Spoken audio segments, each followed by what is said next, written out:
Because on the outside looking in, we're like, why in the heck would they leave if everything was so great? Can you take us Real back rap. to that? Real rap. Money. Yeah. Money. Days of Diddy, dancing in shiny velour suits, making legends out of artists like Mace and the notorious B.I.G. Then he returned in 2016 during a Bad Boy Records tour, and then started dissing his former boss. I want to dig deeper into this lawsuit by Cassie. Do you think she was the only one getting banged by him? Everybody's pretty much in the loop about how Diddy messed up Bad Boy Records, and it's like this curse or something. Artists were straight up throwing chairs at him to get out, some ended up in jail, and others just went all religious. Now 112, the 90s legends, are spilling the tea on ditching Diddy and how it turned into a hot mess. It's like this curse took anyone who joined and turned them to ashes. Quite a chaotic situation, to say the least. So, get this, 112 is singing a different tune, and it's hitting close to home for many. Word is, they're spilling the beans on why they really ditched Diddy, and it's supposedly because of his alleged wild antics. Looks like there's more to the story than just the bad boy drama. Money and being able to navigate our own course, if you will. Being that bad boy. Taking a stroll down Diddy's past, it's no secret that he's earned the title of the party king. His legendary freak-offs have gained even more attention lately, especially with a serious case involving one of his ex-girlfriends. The man sure knows how to make headlines and keep people talking. Discussing Cassie's lawsuit, it delves into some seriously disturbing allegations. The legal documents claim that Diddy allegedly coerced her into engaging in intimate acts with multiple male prostitutes while he watched M and recorded the encounters. These incidents, referred to as freakouts, are said to have taken place in various hotel suites, including one at the Trump International Hotel in New York City. The lawsuit goes as far as accusing Diddy of directing Cassie, who was 37 at the time, to participate in explicit activities with male prostitutes while he derived pleasure from observing. The disturbing details even include instructions for her to cover herself with oil and partake in these activities with multiple men, sometimes wearing masks and costumes. The gravity of these allegations is indeed concerning and demands thorough scrutiny. Diddy was having to male. They had to be for both of them. They was in the room, right? You're right. It's a freak-off section. It states that the music executive, who she first met as a teenager, told her it would turn him on if he saw her with another D. He allegedly hired a man and brought him to his home in Los Angeles to engage in the S-acts with Cassie. Mr. Combs directed Miss Ventura to perform S-acts with this man while Mr. Combs watched them, the lawsuit states. He M while he directed Miss Ventura and the man to do specific S-acts. The entire encounter lasted multiple days. The allegations take a darker turn as Cassie claims that during a freak-off in March 2016, Diddy, under the influence of alcohol, allegedly punched her in the face, resulting in a black eye.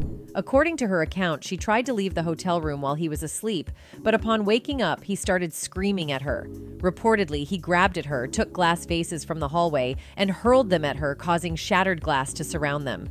In an attempt to escape, she ran to the elevator. Despite managing to reach her apartment, Cassie states that she returned out of fear that Diddy would escalate the situation even further. These allegations paint a disturbing picture of the events that unfolded during that time. When she returned, hotel security staff urged her to get back into a cab and go to her apartment, suggesting that they had seen the security footage showing Mr. Combs beating Miss Ventura and throwing glass at her in the hotel hallway, the lawsuit states. Cassie's claims take a more troubling turn, asserting that Diddy reportedly paid the hotel staff a hefty sum of $50,000 to obtain security footage from the hotel hallway on the evening of the alleged incident. In another disturbing incident dating back to 2013, the lawsuit suggests that Diddy organized a freak-off, resulting in tens of thousands of dollars in damages to the hotel. According to Cassie's account, she was tasked with coordinating the location and hiring male workers for these encounters. Allegedly, she was instructed to use websites and escort services to find men with specific attributes. The lawsuit contends that Diddy insisted on these encounters weekly, repeatedly emphasizing that it was our thing and our secret. She didn't want it, but Cassie, who searched for the big black, and she was searching for the big black. Cassie's allegations detail that these disturbing freak-offs were purportedly a recurring occurrence in various hotel suites. Locations included the Trump International Hotel in Columbus Circle, L'Hermitage Beverly Hills, the London Hotel in Los Angeles, and multiple intercontinental hotels across the country. According to her claims, Diddy's assistants played a role in setting up these events, providing items like baby oil and lubricant to facilitate the encounters. The lawsuit states, Mr. Combs always supplied Miss Ventura and the S-worker with copious amounts of D before and during the FOs. Miss Ventura was given ecstasy, C, GHB, ketamine, M, and A in excessive amounts during FOs, which allowed her to disassociate during these horrific encounters. It became commonplace to get IV fluids in the days after an FO to recover from the excessive substances pushed upon her. She claimed Diddy would ask her to pour excessive amounts of oil over herself before he instructed her and the S-workers what to do. Mr. Combs would say things like, grab that big black D and ask her, how does it feel, as he directed her to perform for him, the lawsuit states. Diddy allegedly used his phone, laptop, and tablet to film the freak-offs, treating it like a personal art project and adjusting the lighting. Cassie revealed that she took steps to delete any photographs and videos of the explicit acts if they were captured on her phone. However, she asserted that Diddy informed her that he had retained numerous such materials. The lawsuit takes an even more distressing turn, alleging that in September 2018, Diddy forcibly entered her apartment after a dinner in Malibu, California. According to Cassie's account, he attempted to kiss her before forcefully undressing her and unbuckling his belt, culminating in an accusation of R. He proceeded to R Miss Ventura while she repeatedly said no and tried to push him away, the lawsuit claims. Following this alleged incident, Cassie said she took steps to completely separate herself from her longtime R. She eventually left the home he paid for and returned the car he purchased for her. But Cassie said she suffers from immense emotional distress from the immense trauma endured over a decade with Mr. Combs. The analysis of this case suggests a troubling pattern where Diddy is perceived to exert influence and pressure on individuals associated with him in the music industry. With Cassie's revelations and the legal drama unfolding, it's become apparent that artists linked to Diddy during the bad boy era are facing challenging situations. The narrative paints a picture of a complex and potentially harmful dynamic within the industry, raising concerns about the well-being and experiences of those associated with Diddy and the Bad Boy Records legacy. One of them is 112. The 90s R&B era holds a special place in music history, being regarded as one of the most beloved and influential decades for the genre. It featured various subgenres like contemporary R&B, New Jack Swing, hip-hop soul, and neo-soul, each leaving its unique mark on the musical landscape. The era gave birth to an abundance of timeless hits that continue to resonate today, serving as a significant source of inspiration for contemporary R&B artists. The impact of 90s R&B is undeniable, shaping the genre and leaving an enduring legacy that music lovers still cherish. Originating from Atlanta, the renowned R&B ensemble 112 catapulted from the city's core to dominate the R&B charts. Their introduction in 1996 swiftly garnered them acclaim and a substantial fan base. Throughout their time in the spotlight, 112 made an enduring impact on the music scene, collaborating with influential artists such as the Notorious Big and Monica.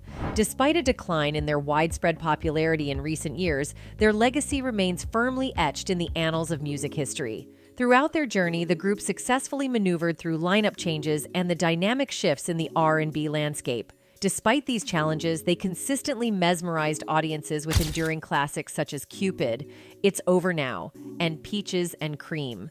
Nearly 3 decades have passed since their debut, and for those who may have lost track of the group, here's a glimpse into what the members of the vibrant R&B ensemble 112 have been up to since then. In 1991, the formation of the R&B group began under the name Forte, consisting of 5 original members: Darren Jones, Michael Mike Keith, Reginald Finley, Alden Lagan, and Marvin Slim Scandrick. After an audition for Sean Diddy Combs in 1993, Quinnis Q. Parker joined the lineup, resulting in the departure of Finley and Lagan. With a revamped quartet, the group adopted the name of the club where they auditioned, becoming known as 112. But how did this name come into being? In the 1990s, the R&B sensation 112 burst onto the music scene, leaving an indelible mark with hits like Only You, Cupid, and their collaboration with Bad Boy Records label mates Diddy and Faith Evans, I'll Be Missing You. However, before their meteoric rise to stardom, the group was just a local act striving for recognition. Goes out to everyone. Originally known as Forte, the quartet consisting of Keith, Scandrick, Jones, and Parker performed at local talent shows, churches, and schools in the Atlanta area during their early days. Their manager secured them an audition with Sean Diddy Combs, then known as Puff Daddy. The pivotal moment occurred at Atlanta's now-defunct Club 112 in Buckhead, where Forte sang for Diddy outside the nightclub. Impressed by their performance, Diddy arranged another audition in front of Bad Boy Records artists Faith Evans and Usher. Subsequently, the quartet was signed to Bad Boy Records, leading to a transformative moment that altered the course of their lives. Shedding the name Forte, they adopted the moniker 112, a homage to the nightclub that became the catalyst for their extraordinary journey in the music industry. Not in a way, but I'm glad that we signed to Bad Boy, because Bad Boy just gave us a different edge, man, that came with New York, that came with Sean. Following their signing with Bad Boy Records, 112 embarked on the creation of their debut album. Released in 1996, the self-titled project showcased the group's talent and featured hit singles such as Cupid and Only You. The latter, a collaboration with fellow Bad Boy Records signee Notorious Big, further solidified their presence in the music scene. The poignant collaboration with Diddy and Biggie's wife, Faith Evans, titled, served as a tribute to the Notorious Big following his untimely death. This heartfelt song not only became a significant chart topper, but also earned 112 a Grammy Award for Best Rap Performance by a duo or group. Their musical journey continued, and in 2001, 112 garnered another Grammy nomination for their single Peaches and Cream. In 2017, the group participated in the Bad Boy Family Reunion Tour, joining forces with artists like Diddy, Mace, Faith Evans, Total, The Lox, and French Montana. The tour brought together Bad Boy Records signees from the past and present, creating a memorable experience for fans across various venues nationwide. Their journey led to a successful career in the R&B scene, marked by a Grammy Award win in 1997 and another nomination in 2002. In February 2002, 112 left Bad Boy Records, signing with Def Jam and releasing albums like Hot and Wet and Pleasure and Pain under the Def Soul imprint. In 2007, the group established their label, 112 Music Group, but soon went on hiatus. Despite a reunion and the release of Q Mike Slim Darren in 2018, Q and Darren later departed. When he got on that record, we felt like, okay, and we knew the type of work Puffer was going to put into it. We knew it. And then Slim, renowned for his impressive high tenor voice, has served as the lead singer of 112 since joining the group. Following the hiatus in 2007, Slim ventured into a solo career, releasing his debut album, Love's Crazy, in 2008. The album's lead single, So Fly, achieved recognition by appearing on the Billboard Hot 100 chart, reaching a peak position of number 49. Despite this success, it remains Slim's sole solo track to grace the chart. In 2016, he released his second solo project titled Refueled, which unfortunately did not chart. Reuniting with the other members of 112 in 2018, Slim now stands as one of the group's last two remaining members. People really need to hear the truth. You know what I mean? So, as a founding member of 112 since its Forte days in 1991, Mike has been a constant presence. Following the group's hiatus, Mike embarked on a solo career, driven by financial concerns due to alleged theft by a former member. In 2008, he released his solo debut album, Michael Keith, available exclusively as a digital download through iTunes and Amazon. After a period of separation, Mike reconciled with the rest of the group in 2010. Alongside Slim, he now stands as one of the last remaining members of 112, as Q and Darren appear to have permanently departed from the group.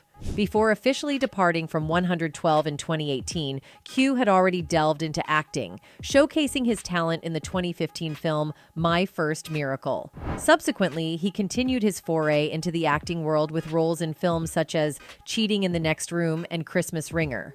As Q increasingly immerses himself in acting, it suggests we might witness more of his on-screen presence in the years to come. In a surprising turn of events in September 2023, following the passing of singer Irish Grinstead, Q openly reached out to Mike and Slim, expressing a desire for a reunion. We heard it on Hot 97 in New York. Oh man, it was like the 5 Heartbeats movie. Like all of us hovered around the little boom box. Darren Jones boasts the most extensive solo discography among the 4 members of 112. Since 2015, he has consistently released singles and projects, including Christmas in Atlanta, The Unofficial Diary of Darren Jones, Vol. 2, and Human, among others. Aside from his musical pursuits, Darren has maintained a relatively low profile over the years. Similar to Q, he bid farewell to 112 in 2018, seemingly for good, focusing his efforts on building his solo career. When the members of 112, then known as Forte, auditioned for Diddy, they were teenagers who had not yet graduated high school. Despite their youth, Diddy recognized their raw talent during the audition at Atlanta's renowned club 112, a name they eventually adopted for their group. Being that bad boy, yeah, it was all glitz and glamour and you all the $1 million this and that and then the platinum this and all this other stuff or whatever, man. Upon signing with Bad Boy Records, 112 swiftly embarked on creating their self-titled debut album. In those early days, Diddy, known for his commitment to excellence, pushed the young singers to bring out their best and often subjected them to rigorous work. In a 2018 interview with GQ, the members of 112 shared insights into their experiences with Diddy. Marvin Slim Skandrick recounted a particularly memorable moment when they had a studio session during a blizzard, highlighting the challenges and dedication involved in their journey under Diddy's mentorship. I remember a time when we thought we were finished and we left the studio around 1 o'clock. It was snowing out, a damn blizzard. At 4 or 5 in the morning, all of a sudden, bang, bang, bang, he remembered. Diddy is at the damn door, knocking it down. He came in and sat down and was like, "Turn on all the lights. Y'all asleep? Y'all are happy with that record?" 112's Michael Mike Keith went on to describe how Diddy left them out in the cold. Literally. One night, we had been in the studio from 6 p.m. to 6 a.m. Darren and myself had to go back to the apartment because we were still in high school and we had to get up and go to class, he explained. That day was a huge snowstorm, more than 4 kids from Atlanta had ever seen. As we're leaving, Puff is leaving too, in a Benz with chains on the tires and everything. He rolls down the window and is just like, "I'll holler at y'all." And he drives off. And we're like, "MF, how do we get home?" Quinn Q. Parker conceded that they couldn't have even squeezed in Diddy's car. There was 5 of us, so we couldn't have all fit inside that Benz anyway, but just the way he drove by and blew the horn at us. "All right, see y'all tomorrow," he laughed. Q remembered Diddy making the group members work late into the night many times in the early days of their career. So many times we'd be asleep after a full day of recording, and he'd pull up in front of our apartment at 2 or 3 o'clock in the morning, ringing our apartment buzzer down in the lobby. "Nah, let's go back." Time after time after time, he recalled Diddy saying. Mike, meanwhile, said that Diddy mixed in praise for the group amongst all the tough love. "We are Walking Dead zombie tired, pleading with him. Puff, me and Darren have school in an hour. You gotta let us go." He didn't let us go, he said, but then he told us he was proud of us, that we were going to make history, that we were going to be big. While Bad Boy Records, under the leadership of Sean Combs, Diddy, has been a significant force in the music industry, there have been claims by certain artists regarding disputes over rights and challenging experiences. Shine's association with Bad Boy Records is often highlighted as one of the more trying instances. Shine's tumultuous experience with the label intensified after a gathering in New York City in late December 1999 escalated into a nightclub shooting, resulting in 3 severe injuries. In the aftermath, Sean Combs, Jennifer Lopez, and Shine faced a precarious situation. This incident not only marked a challenging period for Shine's career, but also contributed to the broader discussions about the industry's complexities and the relationships between artists and record labels. There are differing narratives about the incident. According to one version, a group of men approached Diddy in the VIP area of the club and playfully tossed a bag of cash at the Bad Boy CEO. Another account suggests that, while leaving the club, Diddy accidentally bumped into a club-goer who was holding a bottle of champagne, causing a commotion. The incident quickly became headline news overnight. Regardless of the catalyst, the blame shifted to Shine, who responded by brandishing a firearm and firing shots into the air. The chaos ensued, prompting everyone to evacuate the club and resulting in potential injuries to 3 individuals. When I hit the kid that tried to shoot me, that's when the security from the club went and, tried to grab me, and that's when the ratchet went off into the air. In the end, the attempted murder charge against Shine was dismissed, but he was convicted of A and firearm possession. This led to a harsh sentence of 10 years in prison, an ordeal that proved to be nothing short of torturous for Shine. So for a human being to be animalized for 10 years, there's no quick fix to that. Currently, several witnesses assert that Diddy brandished a firearm, an allegation vehemently denied by the Bad Boy CEO. That I have anything to do with a shooting. I do not own a gun, nor did I possess a gun. Contrastingly, some witnesses put forth the claim that Diddy purportedly offered his driver a $50,000 bribe to shoulder the responsibility for the gun charges. Shine countered this narrative, asserting in a radio interview that he carried a firearm that night due to having been shot just a month earlier. According to Shine, having the gun on him in the club prevented a potentially tragic outcome. Nevertheless, the incident strained Shine's relationship with Diddy irreparably. Relationship there to have a beef, right? Exactly, he doesn't exist to me, and nothing that the man meant to do. He was acting in self-defense. He didn't deserve 10 years. Ultimately, Shine bore the brunt of the legal consequences, serving nearly 9 years for charges including a weapon possession and reckless endangerment. He maintained that he took the fall to protect himself and save Diddy. However, the truth came to light when, a few days later, Shine's bodyguard, Gene Deal, revealed the real story. Those people were testifying, they were brought to Puff first, saying that what they saw against Shine and what they saw Shine do. The LOX, a hip-hop group, initially faced public conflicts with Bad Boy Entertainment. Their journey began when Diddy signed them after Mary J. Blige discovered and recommended them based on their demo tape. The group catapulted to fame after featuring on Diddy's highly successful track, It's All About the Benjamins. Who knew, you kind of never know, it's gonna be, what song's gonna be extra crazy. So, and we spit and it just took place. But, I fought it for a minute. I did it. I did my verse that night. Following the disappointment of their 1998 album Money, Power, and Respect, and its singles failing to chart, the LOX grew discontented with the direction Diddy was taking Bad Boy. In the aftermath of Biggie's death, Diddy shifted away from hardcore street music toward a more mainstream sound to secure radio success and appeal to a broader audience. This shift prompted the LOX to actively seek a new record company that aligned better with their musical style. He was one of them dudes that would just say crazy stuff anyway, all the time, on a daily basis. He drunk 40 ounces, so. Because of this, they started being featured on a number of tunes released by Rough Riders, which is a label connected to fellow Yonkers native DMX. X was already a star in Yonkers in our eyes, right. Maybe 7 to 10 years before he ever dropped out. But Diddy wouldn't allow them out of their contract, so the group started a campaign called Free the LOX to demand that they be released from their obligations. It worked sufficiently for what we needed it to do, but looking back, that was all on us, you know what I mean? In 1999, the LOX made a bold statement at the Hot 97 Summer Jam performance by wearing t-shirts that boldly stated, "Let the locks go." Tensions escalated during the event, culminating in Diddy being struck with a chair. This incident prompted Diddy to sever ties with the LOX, leading the group to sign a contract with Rough Riders shortly thereafter. They remained with Rough Riders for more than a decade.